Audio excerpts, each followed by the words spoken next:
జిల్లా చిన్నకోడూరు మండల పరిధి రామనిపట్నం గ్రామంలో చివరలో రాజీవ్ రహదారిపై సిమెంట్ లారీ బుధవారం రాత్రి బోల్తా పడడంతో పాటు డ్రైవర్కు బలమైన తీవ్ర గాయాలు అయినవి.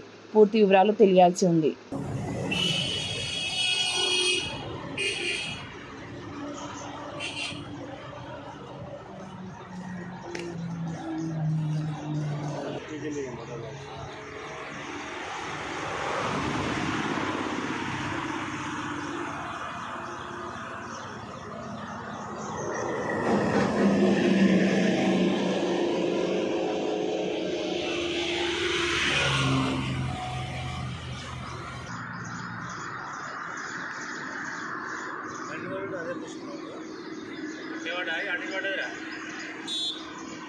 అట్లే ఉందా?